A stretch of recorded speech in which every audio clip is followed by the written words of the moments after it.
Hello, my name is Mary Cook, and I'm the Title I Parent and Family Engagement Coordinator for Alachua County Public Schools. I'm here to talk to you today about the resources your family received in the Summer Activity Backpack.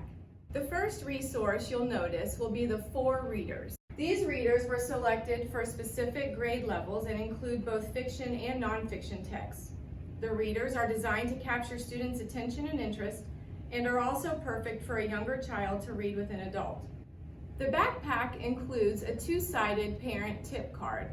On one side, you'll see that you are provided with sample conversation starters and questions parents and caregivers may choose to use before, during, and after reading together with a child.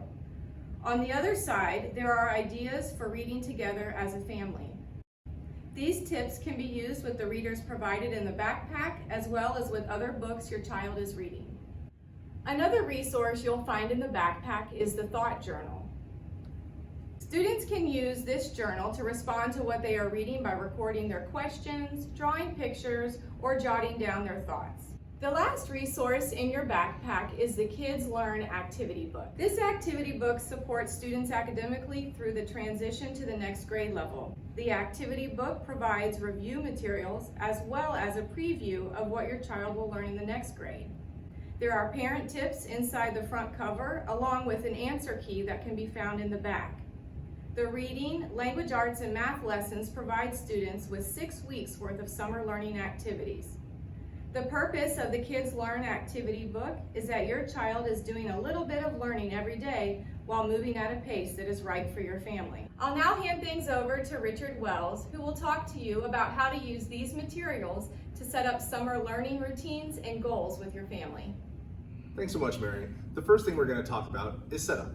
So when you're at home, the first thing to consider is where you're going to be engaging with your child with these learning activities. It doesn't need to be anywhere fancy. If the child has his or her or their own desk, that's perfect. If not, a kitchen table will work, a coffee table will work, even laying on the ground if that's most comfortable for your kids. First thing to make sure you have is your backpack and the assorted materials that's in it. Next, make sure you have a writing utensil. Some kids are more engaged when the writing utensil is a marker with their favorite color or a colored pencil, but any pencil or pen will work just as well. Some students like to read with a reading buddy.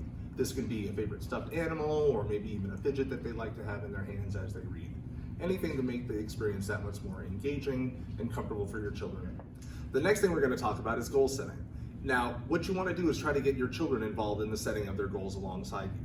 So this can be a page a day, a few pages a week, a book and a few pages from the activity book a week. Whatever seems reasonable and not overwhelming for your children is going to be helpful to them. Once you've set some goals, it's important to reward your children once they reach those goals. Just like with the goal setting, you're going to want to have your children be part of choosing the rewards as well. These rewards don't have to be anything that's over the top. In fact, the most fun rewards for most kids are going to involve some playtime with you. So maybe selecting some preferred activities, maybe some time outside playing their favorite sport, playing tag, maybe just some time watching TV for a few minutes or their favorite YouTube channel. Anything that's going to continue to encourage your children to complete the activities and know that when they're reaching their goals, they're getting rewarded for doing so. And finally, the last thing to remember as part of this process is it's still summertime. This may be the shortest summer of your children's lives. They're coming off a year in which they've experienced school in the middle of a pandemic. Lots of things were different for them and for us. So make this something that is a fun part of their summer. One thing to consider doing as part of this is involving them in the real world application of what they're learning with the books. A lot of the books have topics that lend themselves to getting involved with nature.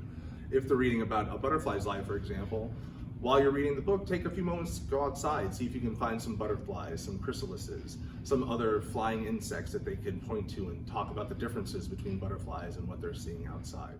For information on where you can pick up your backpack, videos showcasing how to use the materials, and links to additional summer learning resources, check out www.sbac.edu/backpack.